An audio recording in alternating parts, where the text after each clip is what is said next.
Hey friend, welcome back here to the Semi-Seminarian. Here we are another week, another episode of our Bible study series that we lovingly but thoughtfully call the Bible for Grown-Ups.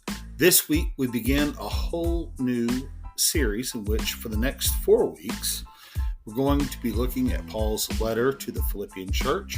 Tonight is just an overview, but it really gives us something to contemplate. This idea of how everything in our life can change if we simply change our perspective. I'll see you on the other side. So tonight what we're going to do is we're going to start a 4-part series. What we're going to do with these next 4 weeks, starting with tonight, is we're actually going to, rather than just look at one story or look at stories across the Bible, over the next 4 weeks, what I'd like to do is look at this letter that Paul wrote to the Philippian church as a whole. We'll look at the book. We're not going to go line by line or anything like that. But what we are going to do is take 4 stories from 4 chapters of this letter, and that's going to be our kind of snapshot of Philippians. So we're not going to get too deep here, but we are going to explore this letter of Philippians, figuring out exactly what it means for us, what it means for the people that received the letter. And tonight, I love the introduction of multiple part nights because I don't have to worry about getting too deep in the woods. Tonight is just the 30,000-foot overview of what's going on with regard to this letter that we know in the New Testament as the book of Philippians. So, as I want to do, I want to give you a little bit of context about the books because, again, the context will give us a different perspective. And I want you to hang on to that word, perspective, because I want you to see how powerful our perspective can be in the way that we live our life based on the way we see our life. And I think if we look at a difference of perspective, it also helps bringing this book of Philippians to life. So the book of Philippians, again, written by the Apostle Paul to the church in a place, a geographic place in the ancient world called Philippi. Now, Paul actually started this church in Philippi. He was an apostle. We hear that kind of word thrown around very often, but often we don't even know, what does that mean, apostle? I hear that word, but what does it mean? It means people who have received some sort of spiritual commission seen by other believers as having that commission, and they're sent on missions to start other churches, to preach the gospel of Jesus, to take the word and truth of Christ to places where it maybe, in this instance, had never been brought before, okay? That's what the job is for the job title apostle. He's sent out by God to lead people to Christ. And he'd raise up leaders. He'd start churches in all different kinds of cities. And this was actually a church he started around the year 52. Okay, remember Jesus, the years debated, 30, 33, somewhere in there for his death. Okay, so in our heads, death of Jesus, crucifixion, 30, 33. This is 52. About 20 years after the death and resurrection of Jesus, Paul assembled this church in Philippi, and Paul loved the Philippians dearly. And we're going to see, actually, this very deep affection that the Apostle Paul has for the people in the church in Philippi. So he starts the church in about 52. The time he's writing this letter, Philippians, is about 62. So about 10 years after he had started the church in Philippi, he's writing a letter back to them. Now, at the time, Paul is writing in response to something that the church had done for him. Because at the time, Paul was actually in a significant amount of need, and people took up a generous love offering, a financial gift. And they sent it to him. Now, normally, Paul would reject these kinds of gifts. He was a very proud person and would always say, hey, my ministry is never to be a burden on you. I've always worked, right? And I've never imposed upon you for a financial gift. Paul is trying to make it very clear. I am not doing what I'm doing for financial gain, even if it means you just helping me put food on the table and a place to put my head at night. This is not why I'm doing it. But because of this special relationship that he had for this church in Philippi, Paul received their gift. And he was blown away by its generosity. And he writes this very heartfelt, very emotional thank you letter. That's what Philippians is to begin with. It's also, this thank you letter is also mingled in with gentle and loving instruction, okay? Paul's not going to leave out some things that he sees as concerns for the church in Philippi and ways that they might address those concerns. And those are going to be the things we're going to look at in the coming weeks. Not tonight, but in the coming weeks. He's doing this also, again, not to beat them over the head with a stick, but to do it because he loves them. And one, I think, unmistakable theme we're going to see throughout the sections that we look at when we look at the book of Philippi is that there is an overarching theme of joy. In fact, we're going to see the word joy or rejoice at least 19 different times in the book of Philippi. And we're going to see this massive joy coming out of a guy whom we're going to find out did not have very many good natural or earthly reasons to be joyful. Now, I want to give you a piece of information. You may not know this about the book of Philippi, but again, knowing this bit of truth might change your perspective on what's happening in the letter. I love finding out things when something really changes my perspective. Right? I don't know if you've ever maybe met somebody and you thought, man, I don't really care for that person. They're kind of snobbish, or they're kind of rude, or we might say they're stuck up, right? We've probably all met somebody we felt that way about. But when you actually get to know and you find out more about their situation, maybe you find out what they've been going through in their personal, private life, and you're like, whoa, I had no idea, right? And then, maybe you start to have a heart for them because you have a better understanding of what they've been going through. Because of this new piece of information, it's changed your perspective. There's that word again. And it could be that you're having a bad day. Maybe you're running late. You're stuck in traffic. Your car overheats. Whatever. And you're thinking, oh, why is my life such a mess? Right? At least in that moment. And then maybe you get news about somebody who's dealing with a sincere tragedy. And all of a sudden, you start to think differently. Wow, I didn't realize. And that changes my perspective. What I want to do this evening is to give you a little piece of information, again, that might change your perspective. Remember, we're looking at joy, the theme of joy in the book of Philippi. It might change your perspective when we read this book. Because if you didn't know, when the Apostle Paul wrote this joy-filled letter, a letter of thank you, a letter of appreciation, he was actually writing it from a Roman prison. We find in Acts 28, chapter 28, shows us that he actually spent 2 years. Okay, imagine. 2 years under house arrest simply for preaching the gospel of Jesus Christ. Now, if you can imagine, 2 years he's chained up. Now, when I say chained up, I literally mean Paul was chained 24 hours a day.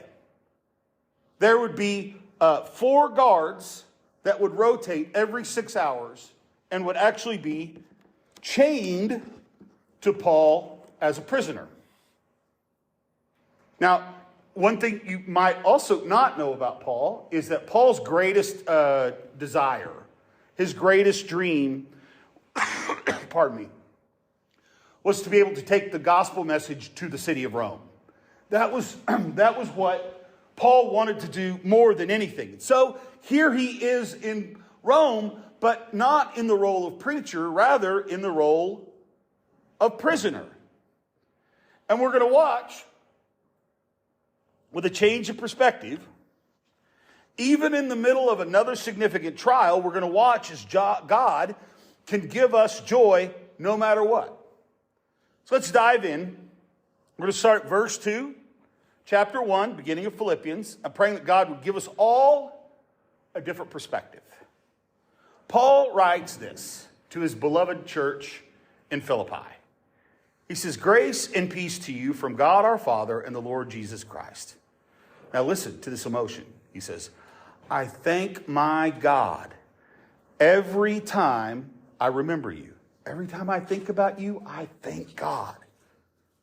"In all of my prayers for all of you, I always pray," and here's where the first time we see this word, "I always pray with joy because of your partnership in the gospel from the first day until now, being confident." Now, watch him encourage these friends in Philippi. Being confident of this, that he who began, that he is God, that he who began a good work in you, Church of Philippi, will carry it on to completion until the day of Christ Jesus, until the day Christ comes back. Verse 7, he says, "It's right for me to feel this way about you, since I have you in my heart. For whether I am," and here's where he gives us a little bit of hint about his current situation, "for whether I am in chains, if I am a prisoner, or defending or confirming the gospel, all of you share in God's grace with me." Here he is saying, even if I am a prisoner, even if they have me locked up, even if I am chains, he knows the Philippians are going to be very, very concerned about him. The church in Philippi have sent him this money. They know the situation, that their beloved Paul is in prison. And one of the things he is doing here in Philippians is kind of writing to the church and saying, look, I just want to let you guys know what I'm going through and to not freak out about it. Okay? Now, I probably would freak out about it if I was in prison not knowing whether I was going to live or die. Right? Because I'm not Paul. Paul not freaking out. Now, if there's anything that Paul wanted to change, chances are, well, he wouldn't have wanted to be a prisoner, but he would have also wanted to be free to preach the gospel.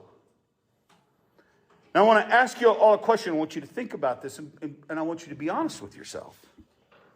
How many of us, we have something in our life that we just wish were different? Right now, there's something that, man, I just wish, whatever it might be, that God might just change this thing about my life. I wish something was different. Chances are, most every single one of us, at every season of our lives, can look at our lives and say, you know what? I wish this or that wasn't the way that it was. Seems like whenever you're younger, you always want to be older. Whenever you're older, you always want to be younger. Sometimes you think I wish I wasn't doing the kind of work I'm doing. I'm in a job that's beneath me. It's not fulfilling. I'm not crazy about the people I work with. In fact, they drive me crazy. And we look at our lives and we think, you know what? I just wish that there was something in my life that was different. Here are 3 thoughts about this. And I'd like for you to write this on your heart. We all have a what, but we don't understand the why. Now, that sounds catchy and clever. It can be a little bit tricky, so let me just kind of go over it slowly. There is a what. We all have a what. This is what's going on in my life, and I don't understand why that it's not different. Okay? I have a what in my life that I don't understand the why. God, why don't you do something about this what in my life? Okay? At different seasons, all of us have a what. We don't understand the why. But I hope that this can be encouraging to us, because I think when we understand our next thought, we're going to find that God always has a why behind the what. I love that. God always has a why. God always has a why. God does not waste a hurt. God's ways are higher than our ways. God's thoughts are higher than our thoughts. God is through and through. God's in control. God can take what the enemy intended in our lives to be for evil, and our God is so good, he can turn an attack into something that's good. He can make a trial, right, into something that maybe develops character in us, so that he can build our faith over time to go through difficult times. God is working in all things to bring about good. God has a why in the what that often we don't understand. Another thought, the kind of third thought, is this. I don't have to understand the why to trust God with the what. I don't have to understand the why to simply trust God with the what, because I can trust in the Lord with all of my heart and lean not on my own understanding, but in all of my ways. Acknowledge him, and he'll make my paths straight. I don't have to understand everything to continue to trust God. And if you're in a place right now in your own life where there is something and you're going, I don't like it. I wish this was different. I'm not sure what to do about this. Your life is hard.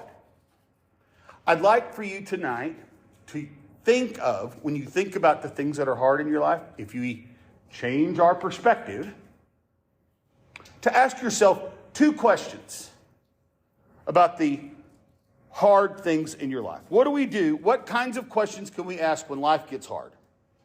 The first question that we're going to be tempted to ask is why? Right? And I want to encourage you to bounce over the why question.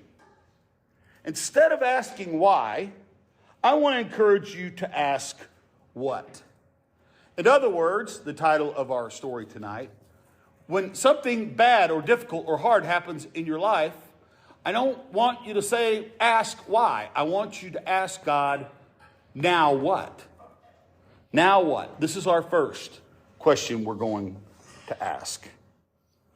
I don't like what's going on in my life, God, but now what? I don't understand this, God, but I trust you with the why.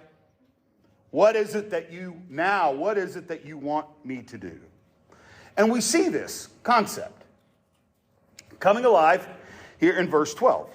Paul says to his friends in Philippi, now I want you to know, brothers and sisters, that what's happened to me, okay, pause, what has happened to you? Not necessarily, stop. Think for you, not about Paul, for you, in the hard times in your life. Pause for a moment. Let me ask you, what has happened to you? Not necessarily what did you do. We sometimes stop with just the things what has happened? Maybe you lost a job. Maybe you woke up and you just found yourself in a horrible place financially. Maybe you got a bad report from the doctor. Maybe you've got a relationship that is very important in your life that is massively messed up right now. Right? Maybe you've hit whatever type of dead end and something feels really, really bad. Something has happened to you that you didn't plan. Same here with Paul. Paul says, now I want you to know, brothers and sisters, that what's happened to me, it looks really bad, he says. But it's really served to, Paul says, it's really served to advance the gospel. The word that's translated there in this letter, advanced, is a military term in the Greek, and it means to, in its most basic sense, it means to move forward. Described when a group of troops are on the battlefield and they're actually moving forward and taking territory.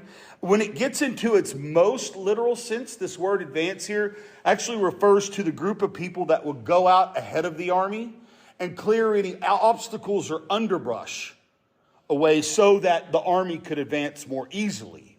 That's this word, advance. Okay? All of these bad things that I can see right now going into my life, yes, they're bad, but look, even though it's bad, it is designed, it is to serve to advance the gospel. A lot of times you might be in a bad place in your life, and you're going, this isn't good. And I don't see God working here. I don't feel his presence. I don't understand. There is nothing good that can come out of this. We can feel that way.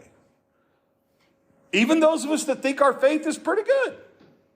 I want to encourage you to stop and change your perspective and realize that the God that we serve is big enough and even specializes in working through things that we do not understand. It's one of God's trademarks. We serve a God who can take obstacles and turn them into divine opportunities. We serve a God that could take what we call setbacks and turn them into set-ups. Not so that we might win the lottery or that we might receive some sort of earthly blessing. No. For God to be glorified. For our lives to be used to make a difference to God. That's the ultimate prize here, right? You might feel like you're in prison. Oh my gosh, I'm chained up to this thing and I don't like it and I'm in prison. But friends, your prison can turn into your pulpit. In other words, there could be a purpose in your prison.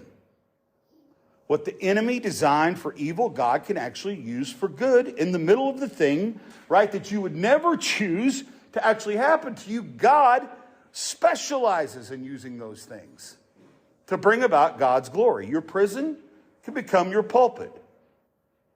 There's a purpose in your prison. You may not see it, but if you let God, God can give you a different perspective. There are times when we are in our lives where we don't see it and we don't understand it. We don't like it. Even though you can't necessarily see it, I want to encourage and remind you that God is there. Right? If you'll look through your circumstances with kind of that weird way, like you got to look like with a crazy eye to get the 3D picture to pop out. If you'll change your perspective, you can actually see. Right? In the middle of your prison, if you look with your spiritual eyes, your opportunity to bring glory for God. What do you want God to do through this for me? What now? Now what? What do you want to show me? What do you want to do in me? What do you want to do through me? Now what? Now what do you want me to do? Verse 13, we see the story come to life. Verse 13, he says, as a result, it has become clear throughout the whole palace guard and to everyone else that I am in chains for Christ. Now, wait a minute. You might be reading that and say, no, you're in chains because you're preaching about Christ. We're punishing you, Paul. Paul, this isn't a good thing. What are you so happy about? You need to be quiet. Paul, we're punishing you for saying stuff like this. And you know what he could have said? He could have said, you think I'm chained down, but I can't preach Christ? But you've forgotten who I'm chained to. Paul might say, it's not written, Paul might say, you see, my heart has always been to reach Rome, And what you've done is you've chained me to 4 different Roman guards a day, right? Because again, every 6 hours, a new Roman guard would come in, and all of a sudden, you've chained me to the leaders who have tremendous influence. The guards are members of the imperial guard. They're influential Romans. And guess what you've done through my punishment? You've given me a captive audience with some of the most powerful people in Rome. And suddenly, you start to scratch your head and go, who's in prison now? Perspective. When I was younger, I loved to wrestle. I loved it. In fact, to this day, I still love wrestling. I wish there was some kind of old fat guy wrestling club you could go to and still wrestle, you know? I mean, they've got golf courses for us, right? Why not old fat guy wrestling clubs? Anyway, I'm sure you couldn't tell by looking, but whenever I did wrestle, I wrestled at heavyweight. Now, what's great about wrestling heavyweight is you never have to cut weight. I mean, I remember getting on the bus to go to a tournament, right? And all my buddies would be there like wearing trash bags and spitting into trash cans and stuff, right? And I'd get on the bus with a bag of chocolate donuts and a large chocolate milk, right? That's not true. I think I was a pretty good teammate when it came to stuff like that. I just thought the mental image of that would be funny. In case you've ever seen guys trying to cut weight and wearing rubber suits and spitting in trash cans. Anyway, the only way in fact, for heavyweights is that you can't weigh too much. And so I never had to cut weight. But the problem was that whenever I was wrestling, that also meant that I might be wrestling guys that were 30 to 40 pounds heavier than I was. So when I began to have any success at wrestling, I realized, or what I think had led to it is I realized I could use that weight and that force and their strength actually against them. And so I got to learn and use this a move a lot called a hip toss, right? A hip toss. So like when one of these big fellows would come charging in, right? I could just shift my stance to the right a little bit, changing my perspective. See what I did there? Right, just a little bit to the side creates an angle, and then I could catch them, right? And whenever you get all of that weight and all of that force going in that direction, there's no stopping it. The whole driving force of that art is to use someone else's strength and use the force of their attack against them. And when your spiritual enemy attacks you, and throws all of his weight at you by the power of God, right? What is meant for evil, you can flip it straight to its back and 6 points for the pin, right? Some of us right now, we're going through very difficult things. I want you to know that your test that you endure today could be your testimony tomorrow. The test that you're going through today might be your testimony tomorrow, right? Your misery could be your ministry.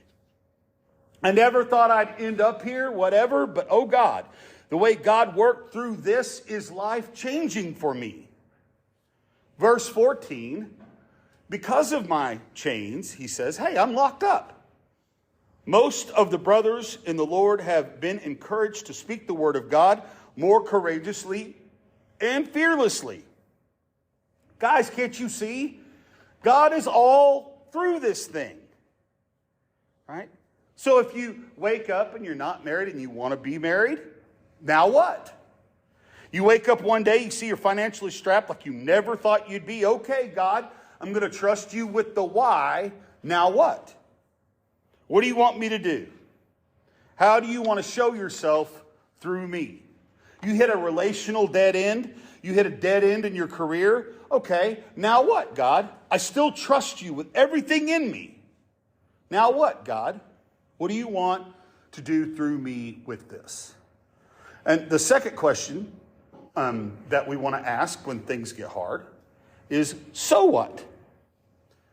Now, there was some division in the church in Philippi. And Paul wanted to address this. Again, we're going to talk more about the concerns Paul had in future nights with Philippians. In verse 15, he talks about some of it. He says, it's true. Some preach Christ out of envy and rivalry, but others out of goodwill. He said the latter does so in love, knowing that I'm put here for the defense of the gospel, but the former, they preach Christ out of selfish ambition, not sincerely, supposing that somehow or another they could stir up trouble for me whilst I'm in chains. And then in verse 18, he asks the question. He says, but what does it matter? The most important thing in every way, whether from false motives or true, is that Christ is preached. That's the most important thing. That's the most important thing to Paul. What is this other stuff, the squabbling and bickering amongst members in the community? What do these little petty arguments have to do with anything? Right? We could get riled up. We could go on and on about it. We could blog about it. We could post on Facebook about it. We could gossip about it. We could write letters of complaint about it. We could have our own personal pity parties about it. But he says, what does it even matter? What's most important is that Christ is preached. Sometimes when you get a place in life where there are some things that are just bothering, you have to learn to say, so what? What does it matter? In fact, the Greek, so what, the way these words are translated is tiskarplein. Tiskarplein. Now, when you say plane, you have to say it like tattoo, right? Years ago from Fantasy Island, the plane. It's exactly the same way. Tiskarplein, right? What does it matter? Tiskarplein. And what I've trained myself to do, although in complete candor, I'm not always successful at it, but I do try to do it. When something irritates me, when something bothers me, ask yourself, what is this going to matter in 100 years? 100 years from now, what does this even matter? Right? If it's not a big deal 100 years from now, it's not a big deal today. In fact, it's not going to be a big deal a year from now, a month from now. For a lot of our petty squabbles, it won't matter next week. So when we ask this question, what it does is it helps us to focus not so much on what's not important, but it frees us to focus on what is important. So you're watching your favorite show on TV and the president interrupts with a speech. Tiskarplein, right? You're running late and the train slows you down. What's it going to matter 100 years from now? Tiskarplein. You spill something on your favorite outfit? Tiskarplein. When you identify so many of these circumstances in our lives aren't really big deals, it changes your perspective. Suddenly you can focus on what really does matter, because so often we get wrapped up in things that are not eternal. Tiskarplein. What's it matter? Who really cares? It's not that big a deal. Because when you begin to train yourself to recognize what doesn't matter, it then allows you to learn to focus on what does matter. So, what does matter? What does matter? Well, God matters a lot. Eternity matters a lot. Serving people matters. Using our gifts to make a difference in this world matters. And that change of perspective actually can free us totally and completely, even when we feel like we're chained up. That's why Paul could say, one of the most stunning statements that any person has ever made in the history of the world from chains is verse 21. He says, for me to live is Christ. In other words, hey, if I continue living, I continue representing Christ. I am dead myself because I live for him. My life is not my own. It is all about Christ's. For me to live is Christ and to die is gain. In this Roman prison, when Paul was writing this joy-filled letter, he was awaiting a trial to determine whether or not he would live or they were going to execute him. He was essentially This is a little dramatic, but essentially he's locked up on death row. What could become death row, maybe. For me to live is Christ. To die means to be in his presence. So tis car plane. What does it matter? When you have that perspective, all the things that tend to weigh us down, they don't even really seem to matter that much anymore. We all have a what, but we don't understand the why. The good news, friends, is that God always has a why behind the what. And we don't have to understand the why to trust God in the what. So we've got something we don't understand why. We're going to ask, now what, God? God, what do you want to do through me? What do you want this to do in me? What do you want to show me in this? What do you want me to do going through this attack that I might bring glory to you? Right? Something else? Tis car plane? It doesn't really matter. So what? Because for me, I am all about Christ. Because to live is Christ and to die, hey, the worst thing that could happen to me is that they kill me. And guess what? That's even better. Because you know where I'm going? And if we really understood and believed that attitude in our lives, it would change everything in our world. Change of perspective can change everything. Any questions? All right. Then we'll be back next.